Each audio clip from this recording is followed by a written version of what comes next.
大家好，我是彩虹。糯米粉里加一碗玉米面，简单易做，竟然好吃到停不下来。先准备150克糯米粉，加入60克玉米面，混合均匀。再少量多次的倒入140克刚烧开的水烫面，搅拌成絮状，静置晾一会儿。等不烫手了，揉成光滑稍软些的面团。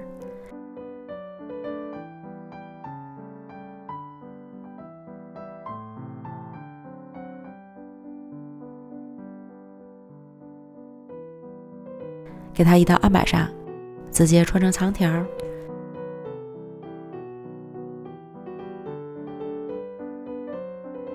平均分成8份，取一个面剂，揉圆揉光滑，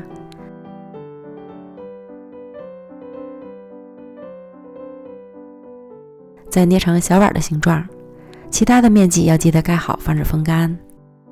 放入自己爱吃的馅料，虎口收拢法包好，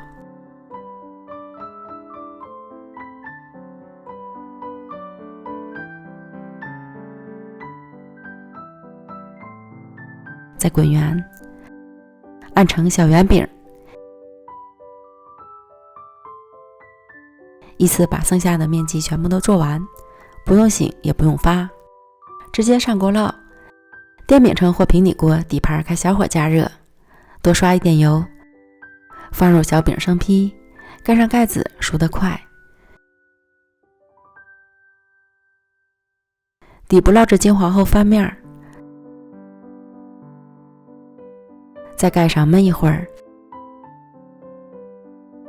等另一面烙至金黄，再次翻面。